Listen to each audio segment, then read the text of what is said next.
had this crazy vivid dream in 7th grade. I dreamt that there was a white van parked outside my house.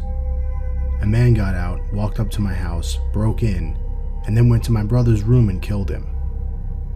I woke up freaked out. It was 3 a.m. I couldn't sleep, so I went into the kitchen and turned the light on. A few seconds later, the headlights on a white van outside flipped on and it sped away. This incident still creeps me out to this day. One night, both of my grandparents were woken up by a loud sound. My grandmother swore it was a gunshot, but my grandpa said it was impossible because we lived pretty far away from everyone and there was no cars outside. They argued over it for a bit and then went back to bed. About 15 minutes later, the phone rang. It was my aunt. Her husband had been shot with a shotgun by a neighbor just 20 minutes before. The scariest part was that they lived 7 states away, and I heard the gunshot.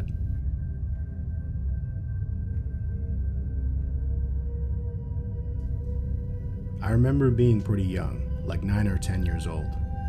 I was in the car park of a pub in England. I remember seeing someone in their teens in the window of a house looking over at me. They waved at me, and I felt like I knew them somehow. My parents asked me who I was waving at, and I said just some lady in the window over there. I didn't think much of it. Fast forward 10 years though, I was at my new nan's house. I remember walking into her room, which I was never allowed to do, going over to the window.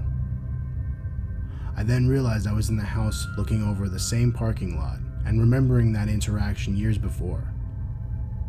Then, a girl around 9 or 10 years old, who was in the said car park, waved at me, and I waved back. I felt like I knew her. I couldn't explain it, and still haven't told anyone about it. It freaked me out.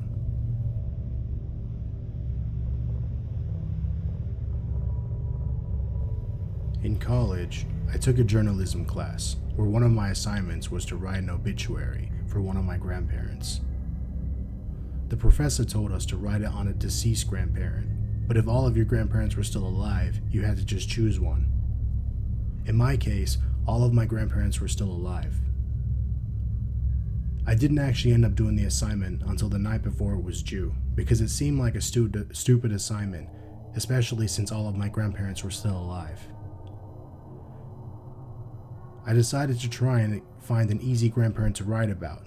I gave my mom a call and asked her for some basic information on my maternal grandfather. As we were talking about my grandfather's career, my mom couldn't remember one of the companies he worked at. She told me that I shouldn't have waited until last minute to write an assignment because it was too late to call him and ask him further information.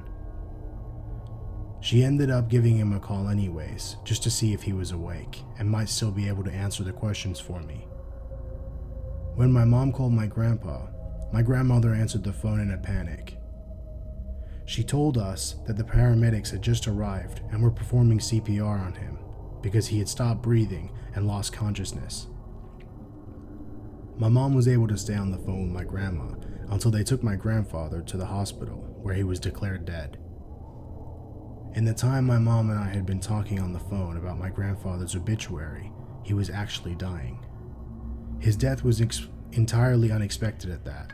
Although he was in his 80s, he was the healthiest of all of my grandparents.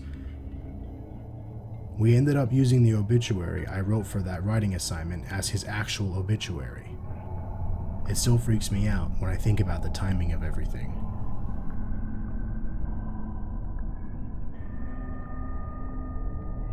About 2 years ago, I went to collect my husband from the ferry after work. My husband got into the car, and as I was driving away, we both noticed 2 people standing a few meters in front of our car. It looked as though they were strangers, older-looking professionals. They were both walking to separate cars in different areas of the car park. The man was reaching into his side bag, and the lady was further ahead. She had her head turned to the right. I remember the exact positions they were in because they were completely frozen on the spot. My husband and I sat there watching the frozen strangers, not saying anything to each other, And then all of a sudden, it was like someone pressed the play button, and the two strangers just continued on like nothing had happened. My husband and I promised to each other that we would never forget how weird the experience was. I can't remember exactly how long they stayed frozen like that, but it was long enough to freak us both out.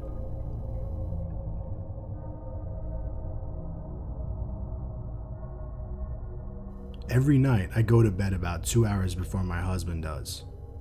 I always wake up when he comes into the room. One night, he was gaming with a friend, and it was hours later I heard him sneak into the room and crawl across the floor so he could pop up and scare me. I felt the floor kind of shake and felt him bump clumsily against the side of the bed into the dark. I held out my hand and asked him not to scare me.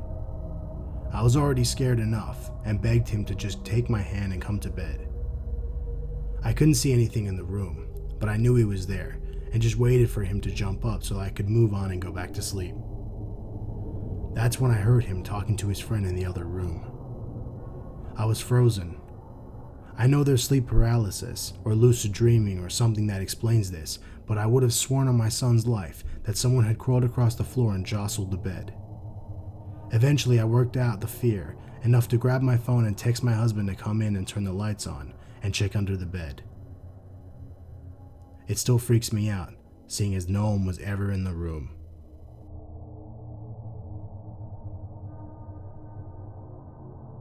My wife and I were sleeping. There was a small slither of light coming in through the window from a street light.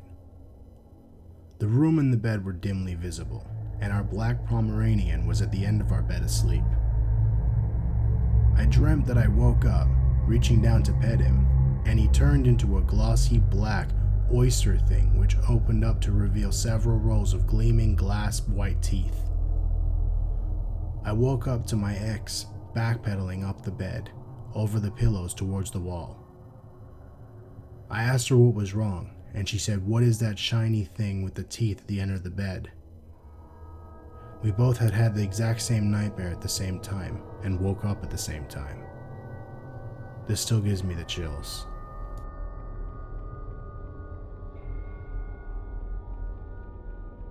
This happened when I was around 10. It was nighttime, and my mother was driving me and my two sisters home. She took a windy country road where there were no houses or bus stops, just farmland all around for miles. She did an emergency stop, so we were all looking out the front of the car to see why.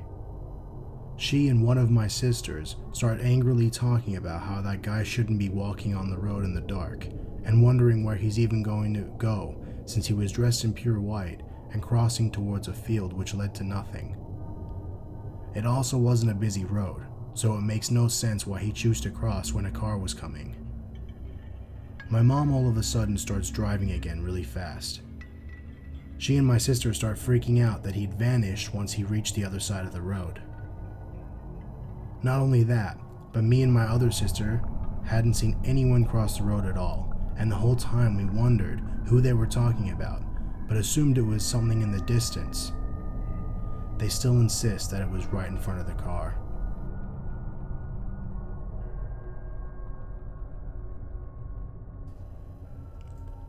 I once clocked out of work at 6 p.m., like I always did at that time, and began my hour-long train ride home. After I found a seat, I went to sleep and woke up just before my station. From the station, it's a short bus ride, 10 to 15 minutes to reach home. During the entire journey, I didn't use my phone, and I don't wear a watch, so I didn't really notice the time anywhere. When I reached home, my family surprised me with, "You're home early, is everything okay?" I look at the wall clock, and it's about to be 6 p.m. I was too shocked to understand what happened, and I checked everyone's phones and watches, and the time was absolutely right. A few days later, the admin emailed us the timesheets for the month. That's the times that we clocked in and out of work. Every single day for me was around the same 6 p.m., so it certainly wasn't me having left work earlier. To this day, I still haven't figured out how I gained an extra 90 minutes that day.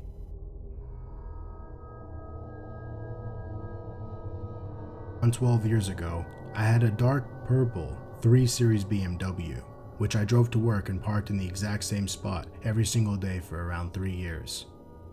I sold the car due to mileage and wanting something a little more reliable and purchased a different car. A week later, I turned up to work to find my purple BMW parked in my exact parking spot.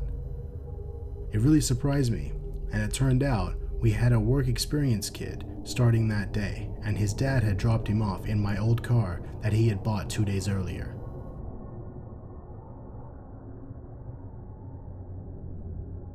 Last week I was bringing the bins up from the driveway for my parents. When I was directly under the house, I heard a crack from above my head.